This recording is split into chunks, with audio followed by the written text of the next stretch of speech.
Taste the Daily. Mayiladuthurai மாவட்ட எல்லையிலிருந்து மயிலாடுதுறை நகர் பகுதிக்கு மீண்டும் சிறுத்தை இடம்பெயர்ந்ததாக கிடைத்த தகவலை தொடர்ந்து தெர்மல் ட்ரோன் மூலம் வனத்துறையினர் தேடுதல் வேட்டையில் இறங்கியுள்ளனர். இது தொடர்பாக செய்தியாளர் சேதுராமன் கூறுவதை கேட்கலாம். சேதுராமன், வணக்கம். தற்பொழுது சிறுத்தை நடமாட்டம் தொடர்பான விவரங்கள் என்னவாக இருக்கின்றன? வனத்துறையினுடைய நடவடிக்கை என்ன?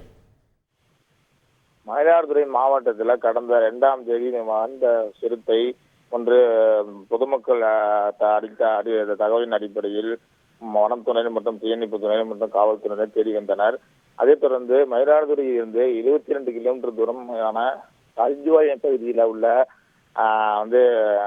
மயிலாடுதுறை மற்றும் திருவாரூர் மற்றும் தஞ்சாவூர் மாவட்ட எல்லையை சிறுத்தை கூறினதாக அங்கு கருத்து தகவலின்படி அங்கு வனம் முகாமிட்டு வனத்துறையினர் தேடி வந்த நிலையில் மயிலாடுதுறை மாவட்டம் மயிலாடுதுறை நடுத்துக்குடி ஊராட்சி பழைய ரயில்வே தரத்தில் அரியக்கமங்கலம் என்ற பகுதியில் சிறுத்தை நடமாட்டத்தை பார்த்ததாக அப்பகுதி ரயில்வரும் தயார் பிளாந்து பணியாற்றி வரும் திருவண்ணாமலையை சேர்ந்த ஹரிகரன் என்ற இளைஞர் தகவலின் பேரில் திருவாரூர் மாவட்ட வன அலுவலர் ஸ்ரீகாந்த் தலைமையில் வனத்துறையினர் 20க்கும் மேற்பட்ட சம்பவத்தில் ஆய்வு செய்து வருகின்றனர்.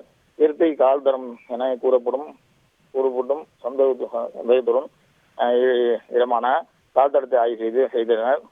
தொடர்ந்து தெர்மல் கேமரா கொண்டு மரங்கள் அடர்ந்த பகுதியில் கண்காணித்து வருகின்றனர்.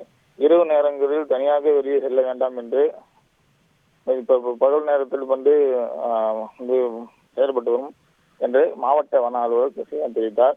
சிறுத்தை மயிலாடுதுறை மாவட்டத்தில் கடந்த தஞ்சை மாவட்டத்தில் சென்றடைந்துவிட்டது என்று கூறப்பட்ட நிலையில் மீண்டும் 25 கிலோமீட்டர் பின்னோக்கி சிறுத்தை நடமாட்டம் உள்ளதா என்று பொதுமக்கள் தெரிவித்தது அதிர்ச்சியை ஏற்படுத்தியுள்ளது. விவரங்களுக்கு நன்றி சேதுராமன்.